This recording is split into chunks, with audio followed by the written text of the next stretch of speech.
Hello दोस्तों, कैसे हैं आप लोग। और भाई, अभी के जो वीडियो को मैं देखने वाला हूँ काफ़ी इंटरेस्टिंग है, क्योंकि ट्रम्प ने किया नेतन्याहू को बेइज्जत। भाई, जो ईरान और इजराइल का जो मैटर चल रहा है ना, उसमें अविशाल शर्मा हैं, जिनका भाई मैं तो बहुत बड़ा फ़ैन हूँ। आप लोग है कि नहीं, कमेंट करके ज़रूर बताइएगा। उन्हीं के वीडियो को आज मैं देखने वाला हूँ। आई होप वीडियो पसंद आएगा। पसंद आए तो लाइक शेयर सब्सक्राइब तो देर नहीं करते हुए चलिए स्टार्ट करते हैं इस वीडियो को देखना। यह तय कर पाना मुश्किल हो रहा है कि अमेरिकी राष्ट्रपति डोनाल्ड ट्रंप इस्राएली प्रधानमंत्री बेंजामिन नेतन्याहू का बचाव कर रहे हैं या उन्हें जलील कर रहे हैं। डोनाल्ड ट्रंप ने पिछले 24 घंटों में, जब से युद्ध विराम हुआ है, इस्राएल पर करारे प्रहार किए हैं, मगर अब वो नर्म हुए हैं। मगर नर्म होने के बाद भी वो लगातार इस्राएली प्रधानमंत्री बेंजामिन नेतन्याहू को जलील कर रहे हैं। सबसे बड़ी बात, वो कहते हैं कि ईरान ने इतना तोड़ा कि अगर मैं बचाने नहीं आता तो न जाने इस्राएल का क्या होता। और बात वहां नहीं रुकी। जैसे कि आप जानते हैं दोस्तों कि इस्राएली प्रधानमंत्री बेंजामिन नेतन्याहू के खिलाफ भ्रष्टाचार को लेकर इस्राएल के अंदर एक मामला चल रहा है। अब डोनाल्ड ट्रंप कहते हैं कि उस मामले से मैं उन्हें बचाऊंगा। कैसे बचाइएगा साहब? इस्राएल के कोर्ट पर सर्जिकल स्ट्राइक कीजिएगा। यानी कि हर गुजरते दिन के साथ ट्रंप का एक एक बयान इस्राएली प्रधानमंत्री बेंजामिन नेतन्याहू के लिए शर्मिंदगी का सबब बन रहा है। और दूसरी तरफ इस्राएल को घेरने की पूरी तैयारी ईरान कर रहा है कूटनीतिक स्तर पर। उसकी मैं चर्चा करूंगा दोस्तों, मगर सबसे पहले सुनिए ट्रंप ने एक इंटरव्यू में क्या कहा। उन्होंने कहा कि इस्राएल को ईरान ने जमकर पीटा। इस तरह मिसाइलें छोड़ी गईं कि उसकी बिल्डिंग्स हिल गई, उसकी नींव हिल गई। सुनिए अमेरिकी राष्ट्रपति डोनाल्ड ट्रंप का यह बयान जो वायरल हो रहा है, सुना जाए। Israel got hit very hard, especially the last couple of days. Israel was hit really hard. Those ballistic missiles, boy, they took out a lot of buildings. And they've been great. Bibi Netanyahu should be very proud of himself. And they've really been great. But they're not going to be building bombs for a long time. और यह बयान दिया तो दिया। उन्होंने यह भी कहा कि इस्राएली प्रधानमंत्री बेंजामिन नेतन्याहू के खिलाफ भ्रष्टाचार को लेकर एक केस चल रहा है, जिसको लेकर मैं उन्हें बचाऊंगा। अब आप मुझे बताइए दोस्तों, यहां पर इस्राएली प्रधानमंत्री बेंजामिन नेतन्याहू के भ्रष्टाचार के केस का जिक्र क्यों किया जा रहा है? क्या ट्रंप उन्हें जलील कर रहे हैं? हालांकि इसमें दो राय नहीं है कि जैसे ही युद्ध विराम हुआ था तो ट्रंप का गुस्सा सीधे इस्राएल पर फूटा था। अब उनके रुख में नरमी आई है, मगर उस नरमी में भी वो इस्राएल की बेइज्जती कर रहे हैं। सुनिए उन्होंने क्या क्या कहा इस्राएल के बारे में। इसके एक एक शब्द से आप समझ जाएंगे कि वो समर्थन कम, उनकी तौहीन ज्यादा कर रहे हैं। आपके स्क्रीन पर अमेरिकी राष्ट्रपति डोनाल्ड ट्रंप ने इस्राएली प्रधानमंत्री का बचाव किया। ट्रंप ने नेतन्याहू के खिलाफ चल रहे करप्शन केस को एक पागलपन भरी साजिश बताया और कहा कि अमेरिका उन्हें बचाएगा।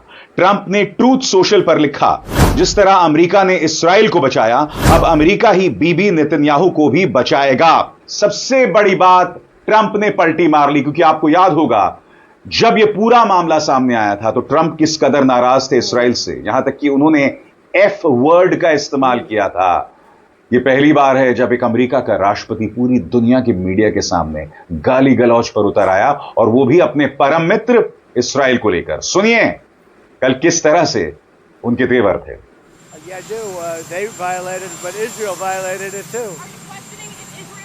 Israel, as soon as we made the deal, they came out and they dropped a load of bombs, the likes of which I've never seen before. The biggest load that we've seen. I'm not happy with Israel. You know, when I say, okay, now you have 12 hours, you don't go out in the first hour and just drop everything you have on them. So I'm not happy with them. I'm not happy with Iran either. But I'm really unhappy if Israel's going out this morning because of one rocket that didn't land, that was shot, perhaps by mistake, that didn't land. I'm not happy about that. You know what? We basically have two countries that have been fighting so long and so hard that they don't know what they're doing. Do you understand that? और अब Trump ने पलटी मार ली है। किस तरह से? गौर कीजिएगा। पलटी मारी ट्रंप ने। ट्रंप का यह बयान ऐसे वक्त आया है जब एक दिन पहले ही वो इसराइल को लेकर काफी सख्त बयान, खासकर उस वक्त जब ईरान और इसराइल के बीच सीज फायर टूटने की कगार पर था। उन्होंने कहा था, जैसा कि हमने शांति समझौता किया, इसराइल ने अचानक इतने बम गिरा दिए जितना मैंने पहले कभी नहीं देखे। उसके बाद वॉशिंगटन से नीदरलैंड रवाना होते वक्त ट्रंप ने नेतन्याहू से फोन पर सख्त और सीधे बात की, लेकिन बाद में कहा कि सीज फायर अब स्थिर है। और फिर बुधवार को ट्रंप जो है वो तारीफों की बरसात कर देते हैं। यह बात अलग है कि तारीफ कम, बेइज्जती ज्यादा सुनाई दे रही है। सुना जाए। बुधवार को ट्रंप ने नेतन्याहू की जमकर तारीफ करते हुए कहा, बीबी एक शानदार युद्धकाल के प्रधानमंत्री हैं। हम दोनों ने एक साथ नर्क जैसा वक्त झेला है। हमने इसराइल के चिर पुराने और चालाक दुश्मन ईरान से लड़ा और बीबी ने इसमें जबरदस्त बहादुरी और समझदारी दिखाई। कोई और होता तो हार जाता, शर्मिंदा होता और सब कुछ बिखर जाता। ट्रंप आगे लिखते हैं, यह जानकर मैं हैरान हूं कि इसराइल जो हाल ही में अपने इतिहास के सबसे बड़े पल में से एक से गुजरा है और जिसे बीबी नेतन्याहू जैसे मजबूत नेता चला रहे हैं, वो अब भी अपने ही युद्धकालीन प्रधानमंत्री के खिलाफ इस बकवास विच हंट में लगा हुआ है। आपने गौर किया होगा, यहां पर ट्रंप जो है कह रहे हैं दो बातें। पहली बात, वो कहते हैं कि इसराइल और अमेरिका ने मिलकर ईरान से लड़ा। दोस्तों, हार का संदेश आप कहीं ना कहीं यहीं पे दे रहे हैं। आप ये कह रहे हैं कि दो मजबूत देश यानी अमेरिका और इसराइल मिलकर एक इकलौते देश जिसके पक्ष में कोई अन्य मुस्लिम देश नहीं आया, आप उनसे लड़ रहे हैं। दूसरी बात, आपने गौर किया होगा उस बयान पर, उन्होंने कहीं नहीं लिखा कि इसराइल और अमेरिका ने ईरान को हरा दिया। यानी कि ट्रंप भी कहीं ना कहीं महसूस करते हैं कि इस जंग में नैतिक जीत काफी हद तक ईरान की हुई है, क्योंकि आप ईरान को झुका नहीं पाए। सबसे बड़ी बात, खुद अमेरिकी एजेंसीज कह रही हैं कि ईरान के परमाणु कार्यक्रम को कोई खास नुकसान नहीं पहुंचा। CNN की रिपोर्ट ने बवाल मचाया हुआ है, जिससे अब डोनाल्ड ट्रंप जो है फेक न्यूज बता रहे हैं। बुरी तरह से बौखलाए हुए डोनाल्ड ट्रंप, और वह अब भी बाज नहीं आए। दोस्तों, एक बार फिर उन्होंने भारत को पाकिस्तान के समकक्ष रख दिया है। उनका एक और बयान सामने आया है दोस्तों, जिसमें वो ये कह रहे हैं कि मैंने व्यापार का झुंझुना दिखाया और दोनों देशों ने युद्ध रोक दिया। यह शायद 17वीं या 18वीं बार है डोनाल्ड ट्रंप ने बात कही है, मगर साहब मजाल है कि हमारे यहां यानी भारत में किसी का मुंह खुल जाए एकदम नहीं खुलेगा कि आपको डी फैक्टो एक आतंकवादी राष्ट्र पाकिस्तान के बराबरी रखा जा रहा है। सुनिए डोनाल्ड ट्रंप ने क्या कहा, जिस पर हमारे विदेश मंत्री एस जयशंकर को बोलना चाहिए, मगर वो खामोश हैं। आपके स्क्रीन पर सबसे जरूरी बात, इंडिया और पाकिस्तान, मैंने इसे फोन कॉल्स की एक सीरीज से संभाला। मैंने कहा, अगर तुम दोनों एक दूसरे से लड़ोगे तो हम कोई ट्रेड डील नहीं करेंगे। पाकिस्तान के एक जनरल पिछले हफ्ते मेरे ऑफिस में थे। प्रधानमंत्री मोदी मेरे अच्छे दोस्त हैं, वो एक शानदार इंसान, बहुत अच्छे व्यक्ति हैं। मैंने दोनों से बात की और कहा, अगर तुम लड़ाई करोगे तो कोई ट्रेड डील नहीं होगी। तो उन्होंने कहा, नहीं, हम ट्रेड डील करना चाहते हैं। हमने न्यूक्लियर जंग को रोक दिया। आपने सुना यहां ट्रंप ने क्या कहा कि नहीं, हम ट्रेड डील करना चाहते हैं और हमने फिर जंग रोक दी। सुनिए अंग्रेजी में वो क्या कह रहे हैं और नीचे उसका हिंदी में अनुवाद आता रहेगा। It's more difficult than people would have any idea. Vladimir Putin has been more difficult. Frankly, I had some problems with Zelensky. You may have read about him. And it's been more difficult than other wars. I mean, look, we just ended a war in 12 days that was simmering for 30 years, frankly. We ended Rwanda and the Congo. They're coming to sign the documents. We've already signed basic documents, but they're coming, I think, to the White House on Friday. We ended Serbia was going to go at it. But maybe the most important of all, India and Pakistan.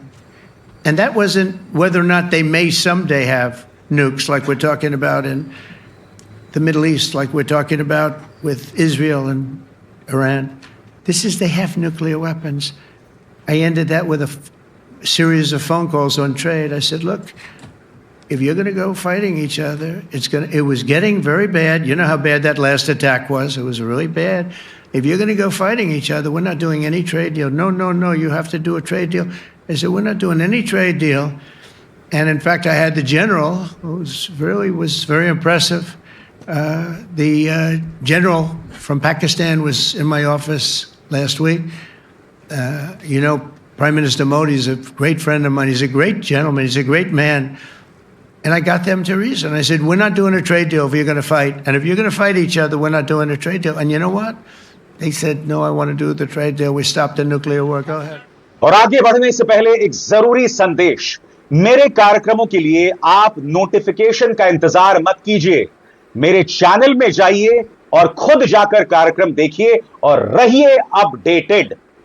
और हां, join कीजिए मेरा channel. देखिए यह जरूरी संदेश। स्वतंत्र और आजाद पत्रकारिता का समर्थन कीजिए। सच में मेरा साथी बनिए। बहुत आसान है दोस्तों। इस ज्वाइन बटन को दबाइए और आपके सामने आएंगे ये 3 विकल्प। इनमें से एक चुनिए और सच के इस सफर में मेरा साथी बनिए।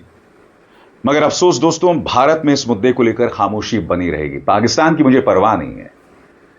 बताइए ना, एक तरफ ईरान का साथ देने की बात करते हैं, इनके लोग सड़कों पर उतरते हैं ईरान के समर्थन में, और दूसरी तरफ खुद पाकिस्तान ने डोनाल्ड ट्रंप की सिफारिश की है नोबेल शांति पुरस्कार के लिए। भैया, ये दोहरे मापदंड लाते कहां से हो? बताओ, ये लाते कहां से दोहरे मापदंड? मगर जाहिर सी बात है, मालिक में दोहरे मापदंड है, यानी डोनाल्ड ट्रंप में, तो इनमें भी होंगे। जहां तक दोहरे मापदंड की बात है दोस्तों, डोनाल्ड ट्रंप ने ऐलान कर दिया है कि US will meet Iran next week as he maintains strikes destroyed nuclear sites. यानी कि वो ईरान से मिलने जा रहे हैं। और ईरान ने पलटवार करते हुए कहा कि तुमने जंग छेड़ी, तुमने बवाल किया, मगर आखिरकार तुम्हें बातचीत करनी पड़ रही है। ईरान सवाल उठा रहा है, क्या वजह है फिर तुमने जंग छेड़ी? क्या वजह है कि इतने लोगों को, बेकसूर लोगों को मौत के घाट उतारा? गौर कीजिए खबरों के घटनाक्रम पर। ट्रंप का बयान और इंटेल रिपोर्ट पर शक। अमेरिका के पूर्व राष्ट्रपति डोनाल्ड ट्रंप ने ईरान पर हुए अमेरिकी हमलों की शुरुआती खुफिया रिपोर्ट पर सवाल उठाया है। ट्रंप ने यह भी कहा कि अमेरिका की ईरान से अगले हफ्ते बातचीत होगी।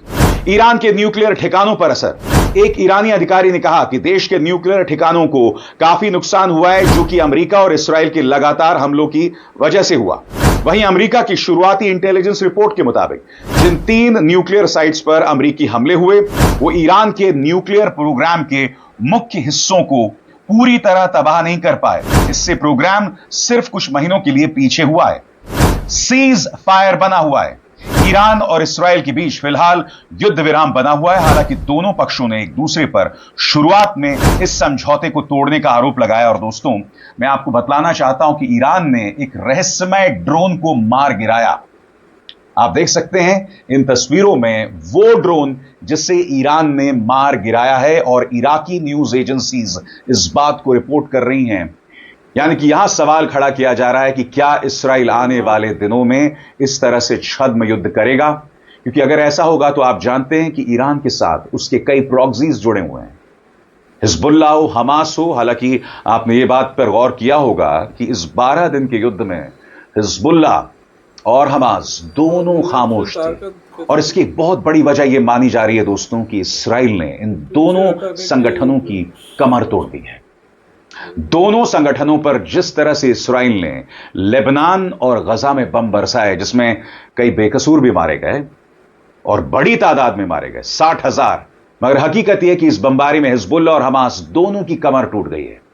बहरहाल, अमेरिकी राष्ट्रपति डोनाल्ड ट्रंप ने जो ऐलान किया है कि अगले हफ्ते हम ईरान के साथ बातचीत करेंगे, इस पर ईरान ने संयुक्त राष्ट्र में कुछ अहम सवाल उठाए हैं, जिस पर हमें गौर करने की जरूरत है। ट्रंप को ईरान का संदेश।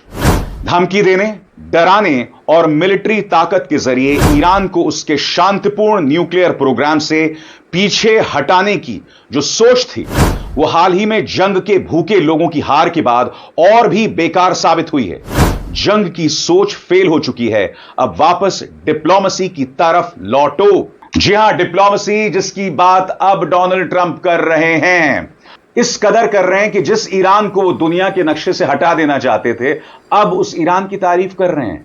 उनका बयान गौर कीजिए कि जब ईरान ने हमारे सैनिक बेसिस पर हमला किया, उन्होंने पहले ही हमें चेतावनी दे दी थी, जिसके जरिए हम अपने सैनिक, हम अपने लोगों, अपने परिवारों को हटा पाए। मजाक नहीं कर रहा हूं दोस्तों, ये बात डोनाल्ड ट्रंप ने कही है। फिर से सुनिए। You saw that where 14 missiles were shot at us the other day, and They were very nice. They gave us warning. They said, we're going to shoot him. Is 1 o'clock okay? They said, it's fine. And everybody was emptied off the base, so they couldn't get hurt except for the gunners. They call them the gunners. And out of 14 high-end missiles that were shot at the base in Qatar, all 14, as you know, were shot down by our equipment. Amazing stuff. Amazing that they can do. It's like shooting a bullet with a bullet. It's the same thing if you think about it. 14 out of 14, and they weren't even that surprised. I said, "Do you do that well often?" They say, "We pretty much do, sir."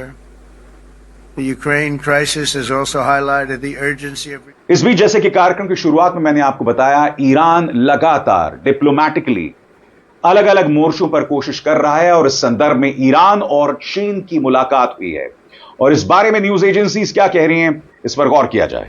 Iran के रक्षा मंत्री अजीज नसीरजादे 2 दिन की यात्रा पर चीन पहुंचे हैं। ये जानकारी ईरानी सरकारी मीडिया IRIB ने बुधवार को दी। रिपोर्ट के मुताबिक नसीरजादे चीन पहुंचे, जहां उनका चीन अधिकारियों ने स्वागत किया। वे शंघाई सहयोग संगठन के सदस्य देशों के रक्षा मंत्रियों की मीटिंग में हिस्सा लेने आए हैं। बाय द वे, इस बैठक में भारतीय रक्षा मंत्री राजनाथ सिंह भी पहुंचे हैं, जहां उनका स्वागत हुआ है। आगे, SCO एक क्षेत्रीय सुरक्षा संगठन है जिसका नेतृत्व चीन और रूस करते हैं। इसके सदस्य देशों में चीन, रूस, Bharat, Iran, Kazakhstan, Kyrgyzstan, Pakistan, Tajikistan, Uzbekistan और बेलारूस हैं। चीन की सरकारी शिन्हुआ एजेंसी ने बताया कि चीनी रक्षा मंत्री डोंग जून ने पूर्वी चीन के किंगदाओ शहर में बेलारूस, ईरान, पाकिस्तान, किर्गिस्तान और रूस के रक्षा मंत्रियों से अलग अलग मुलाकात की। नासिरजादे की यात्रा ऐसे समय पर हो रही है जब अमेरिकी राष्ट्रपति डोनाल्ड ट्रंप ने ईरान और इस्राएल के बीच सीज फायर की घोषणा की। यानी कि अब अलग अलग पक्ष कूटनीति को रास्ता दे रहे हैं और यही सवाल ईरान लगातार उठा रहा है कि जब हमारी अमेरिका से बातचीत हो रही थी तो उस बातचीत के बीच में इस्राएल हम पर हमला कर देता है और उस हमले का क्या मकसद हुआ, क्योंकि डोनाल्ड ट्रंप ने कहा अगर मैं नहीं आता तो नेतन्याहू नहीं बचते, इस्राएल नहीं बचते, और अब वो उन्हें भ्रष्टाचार के मामले में भी बचाने की बात कर रहे हैं, जिससे पता चल रहा है दोस्तों कि इस्राएल इस पूरे मामले में किस कदर बेइज्जत हो रहा है। और मैंने इसी मंच पर आपको बताया था कि अंतर्राष्ट्रीय तौर पर भी इस्राएल बुरी तरह से अलग थलग हो गया है और आने वाले दिनों में इस्राएल को इसका जबरदस्त खमियाजा भुगतना पड़ सकता है। अभिसार शर्मा को दीजिए इजाजत, नमस्कार। तो ये था पूरा मामला जो अभिसार शर्मा ने पूरे भाई डीपली समझाने की कोशिश की है। आई थिंक आप लोगों को भी समझ आया होगा, वीडियो पसंद आया होगा। पसंद आए तो लाइक, शेयर, सब्सक्राइब। मिलता हूँ नेक्स्ट वीडियो के साथ भाई, तब तक के लिए जय हिंद, जय भारत, बाय बाय।